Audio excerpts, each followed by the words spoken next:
Welcome to my YouTube channel, Junjun Official. So ito yung kauna-unahan nating vlog for today's. So may tatanong ko ba sa akin, Maria Ligaya? Oo, meron. Anong Bilang tanong una mong yan? vlog, ang unang tanong syempre ng mga viewers sa'yo, sino si Kalingap Junjun? I mean, si Junjun Official. Si Junjun Official, simpleng tao, at tricycle driver hanggang ngayon. At yun, tumutulong sa pamilya, nag-aasikaso dito sa bahay, at siyempre, maasahan. Yeah. At minsan nga, nakasama ako ni Kalingap Tata kasi ako yung cameraman niya noon. Halos magdadalawang taon yata kami noon, magkasama. So, kung saan na kami napupunta noon. Kumbaga, lahat ng beneficiary niya, napuntahan na namin, hasta may namatay, may nabuhay, at dinala sa ospital. Oo. Yun ang hindi ko malilimutan. Ayan. So, masaya ka ba na naging cameraman ka ni Kalingap Tata? Ay, oo, masayang-masaya ako kasi, syempre, nag-i-enjoy ako nun eh. Parang, kumbaga, ganito palang pagiging cameraman. Hindi basta-basta. Papasukin mo talaga lahat ng na anggulo kung saan mo itatapat, yung camera.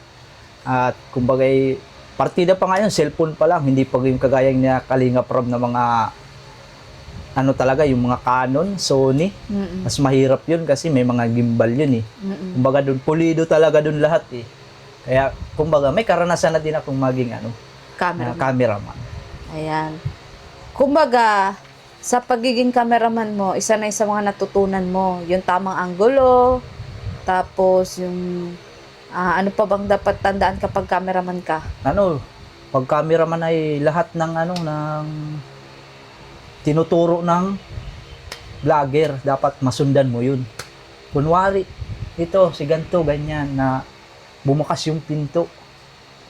Naandyan yung beneficiary natin. At ganun, tapos tuturo na, ito na lang pala yung pagkain mo, ganito na lang pala. Yan, dapat lahat ng anggulo nun, kukunin mo yun.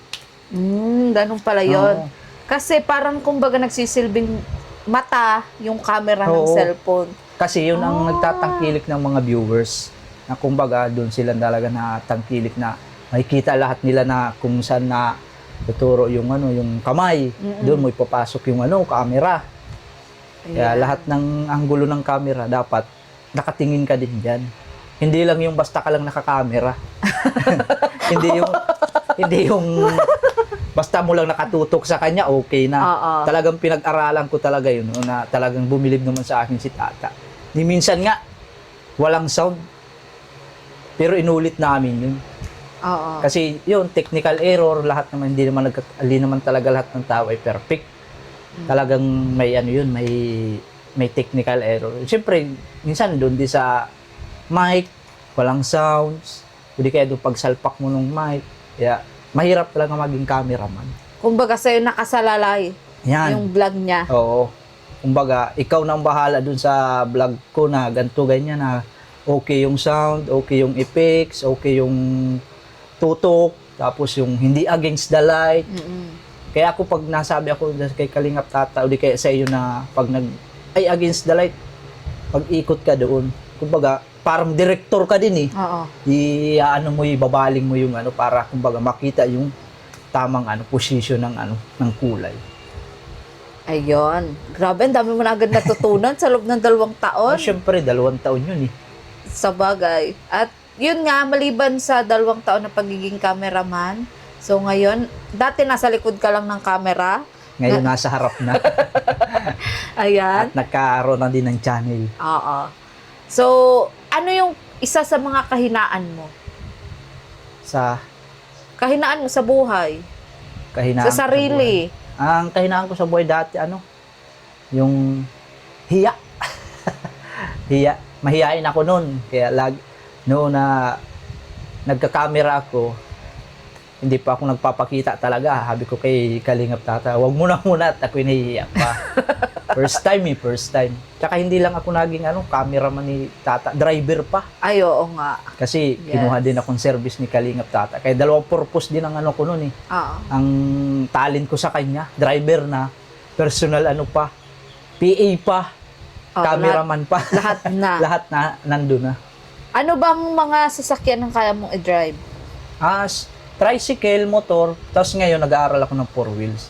At nakatuto man ako dun sa presidente ko na si Pres Ay. Salamat pala Pres Ay sa pagturo mo sa akin. Smooth lang pala na pagdadrive ng 4 wheels. Yes. So, nabilib naman sa akin si Pres kasi ilang oras pa lang natutunan ko na agad kasi ang sabi naman ni Pres, pag marunong ka sa tricycle, marunong ka din sa 4 wheels. Ang kaiba lang talaga sa 4 wheels, talagang kulog ka. Nasa loob ka lang talaga ng di tulad ng tricycle. Pero mas sabihin ko sa inyo, pinakamahirap ni drive talaga tricycle kaysa sa 4 wheels. Oo, kasi clutch. Naranasan ko yan. Masakit sa kamay ang clutch ng tricycle. Ang naman sa advantage naman sa 4 wheels, paa lang naman ang gagamitin mo, tsaka yung clutch, yung ganun lang, tsaka manubila, mas smooth yung manubila. At nakaupo ka pa na straight body, ganyan ka pa. At may sandalan ka, naka-aircon ka pa. Di gaya na tricycle mo sakit sa? Ulanan, initan, masakit sa baywang, Sa sa likod. balakang, sa likod, wala kang sasandalan, at nakaganyan ka na, Oo. hanggang yung pit mo nakatabingi.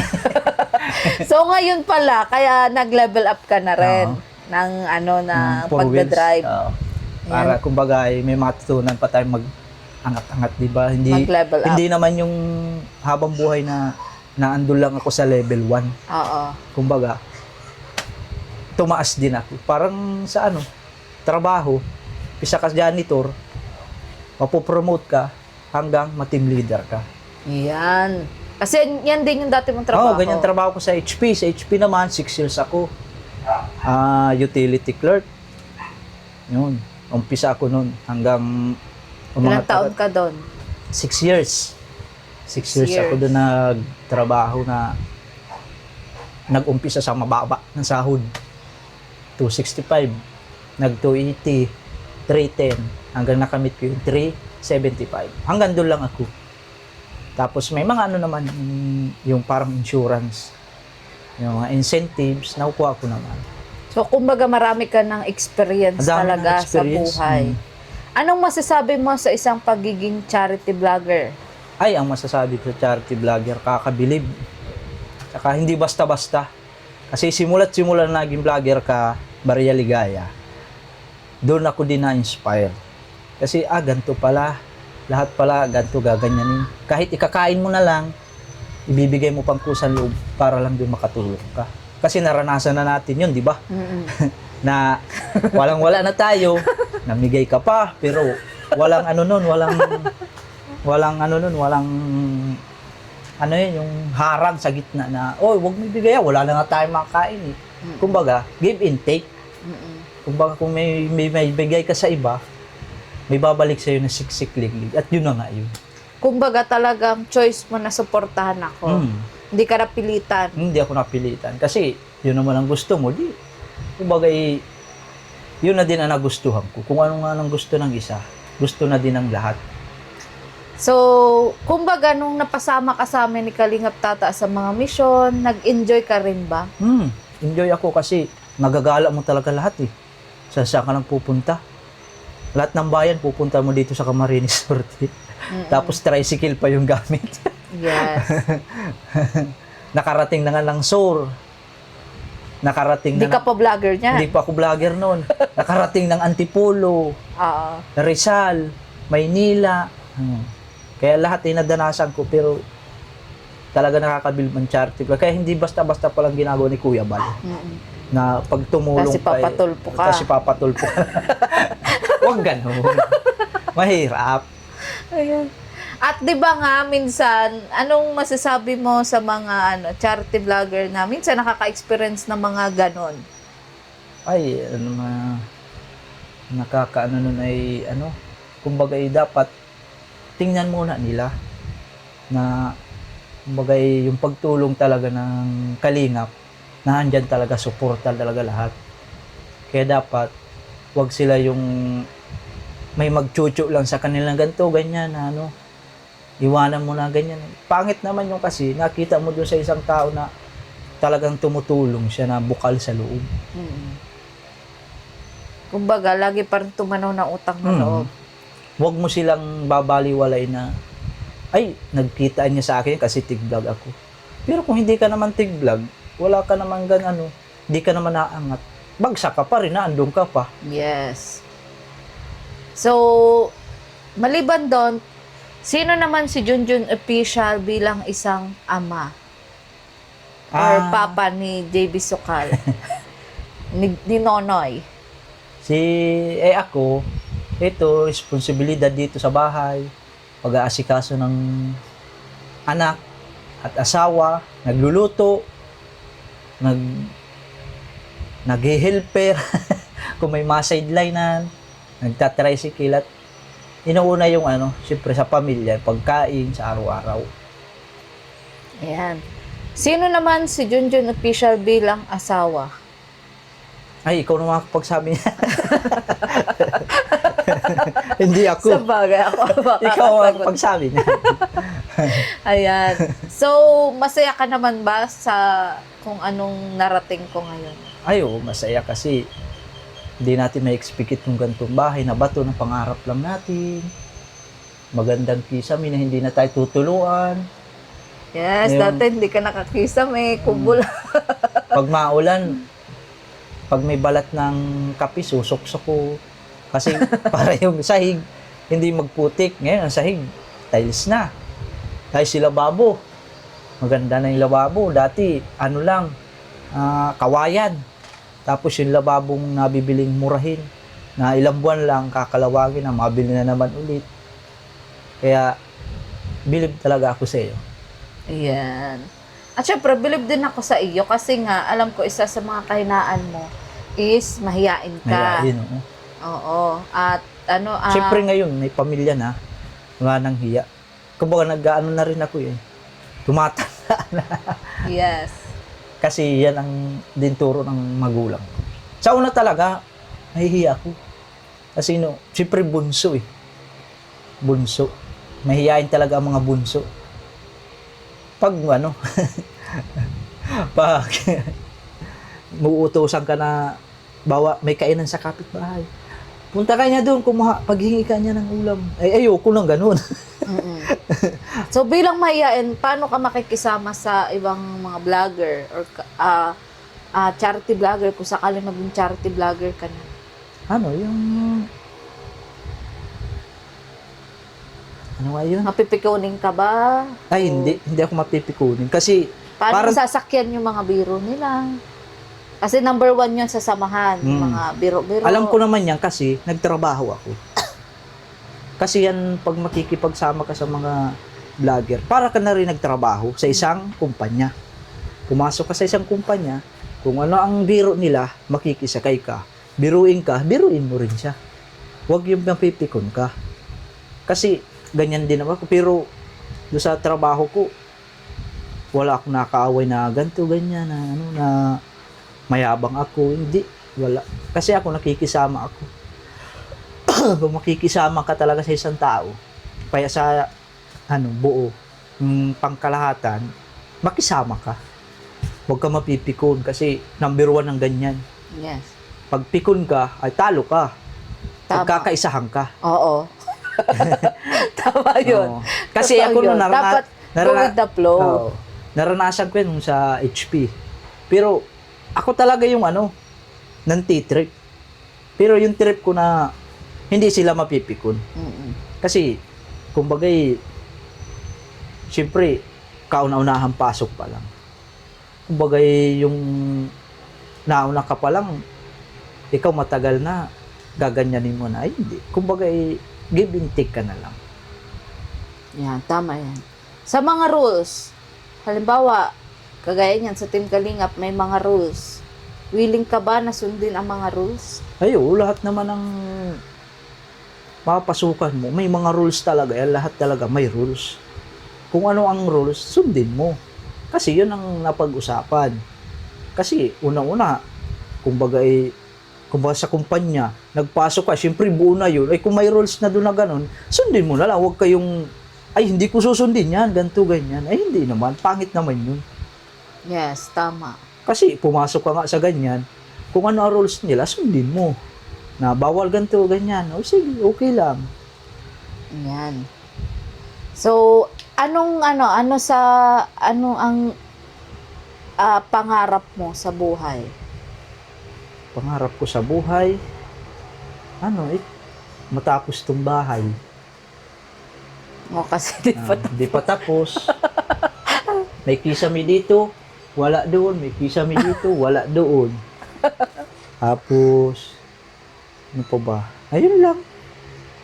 Tapos pangarap ko, yung buo ang pamilya. Yes. Walang sakit. Oo. At nakakaraos sa araw-araw. Tama. Ayan. So, ano masasabi mo sa kanila? Sino palang, sinong beneficiary ko ang hindi mo makakalimutan na na-scout natin? Uy. Si Krista. Si Krista? Bakit? Kasi Nag-away tayo? pinagtalunan natin yun eh. Kasi noon baga, parang minor de edad pa baga noon. Sabi ko, bata pa yan. Oo. Kasi nai-issue baga noon na, hindi pa dapat pwede yan. Ay ako noon. Saka di ba may pinagdaanan nga ako? Pinagdaanan ka noon. Talagang, Sa mga dalaga, di ba? Hindi naman pala sa mga. Isa lang naman yun. isa lang yun. Oo. Kumbaga nung time na yun, nadala ka kasi noon. Diba? Kumbaga, ayaw ko na maulit yun na gano'n na tapos, iyak ka ng iyak noon. Oo. Kala mo lang, hindi ako nasasaktan pag nakikita mo ako na Oh. ganito, ganyan ka. Di ko lang pinapakita sa'yo kasi lalaki. Ayan. Tama yan. Pero ramdam ko naman yan bilang asawa mo. Isa pang tanong. Paano ka magpakita? Ano bang tawag dito yung ng love sa akin? Ay, hindi ko pinapakita. Pinaparamdam ko. Paano? Yung pag may ganap, surprise. Yan. Yan, diyan ako mahilig. Kahit Ano ilang taon na tayo. 10 years na tayo nagsasama. Ano? Oo. Nasa inyuan ka pa. Ano yung pinaka ayaw mo sa akin? Mainitin ang ulo mo agad. Ganun talaga ka mga babae, may hormonal imbalance. Kunting ano ko lang, galit ka na. Yes. Pero iniintindi ko naman yun. Alam ko Yes. Tama yun. Yun ang tinatawag na hormonal imbalance. Ano naman yung pinaka nagustuhan mo sa akin? pagmamahal. Yeah. Paano mo Sabi pagmamahal sabi yun? nga ni Father, ba't kaya niya magpapakasal? Oo. Ang sagot ko lang doon, kasi mahal ko. Ay, ikaw noon, dami mo pang ang dami mo pang sabi. Oo Ayun nga. lang naman yun eh. Ayan, ang daming say. Ano? Ayan. So, tsaka na yung about sa sa relationship natin. Itong vlog na to ay getting to know you muna. Para sa akin Patricia. Ayan. So, ano masasabi mo sa kanila kasi may channel ka na ngayon? Suportahan naman po ninyo ang aking munting channel. Na sana ay lumago din. Kung anong suporta ninyo sa asawa ko, suportahan niyo din po ako. Kasi lagi naman po kami kasama niyan. Yes. Ano pala masabi mo doon sa nakakatawang vlog natin daw kay Tata Emiliano? Ginulat mo daw sila. Kahit ako, tawang-tawa sa sarili ko. Uulitin mo pa ba? Kung pwede. Uulitin natin yun. No. Wala naman mawawala. Yes. Kasi pag ganun. Kaso ang init lang talaga. Yes. Di kaya yung init. Saka, ang init sa loob kasi masaya di na bahay sa ni tatay. pakiramdam na napapasaya mo nakakapasaya. yung iba. Kahit yung ibang mga taga-ibang bansa, napapasaya mo Yes. sila. Tawang-tawa sila sa iyo na Oo. ganito pala, ganyan. Ayun. At ito na, last na. Anong maasahan nila sa'yo bilang vlogger? Maasahan? Ay, lahat gagawin ko. Kahit awayin ka nila? I-bash ka nila? Ay, oo. Kasi ganyan naman talaga mga nasa social media. Handa ka na ba? Handa na ako. Para Pero- patol ka ba? Hindi. Ay, hindi. Hindi Ayan. lang baga ako naimik. Bahala. Oo. Bahala kayo. Oo nga. Kung ibabash niyo ako, wala akong pakialam sa inyo. Yes. Kung ibabash niyo ako, dagdag views na yan. Views na lang. Oo. Ayan. So, tama yan. Pero hindi Kasi- naman ako nagpapatol eh. Mas kahit nga sa totoong buhay, hindi naman Yes. ako parapatol. Oo. Kung awayin ako, bahala ka, awayin mo ako, awayin. Ngaan mo ako nga, wala ko pakialam sa iyo. Oo. Tutulugan na lang kita. Ayan. So, yun. Hanggang dito lang muna. O, mag-outro ka na. Ano Stop. Yun, hanggang dito na lang muna ang ating vlog at puputulin muna natin ang kumbaga ibibitinin na muna. Yes. So, sana suportahan ninyo ang aking channel, Junjun Official. So, yun lang at maraming salamat sa iyo. God bless. Bye-bye.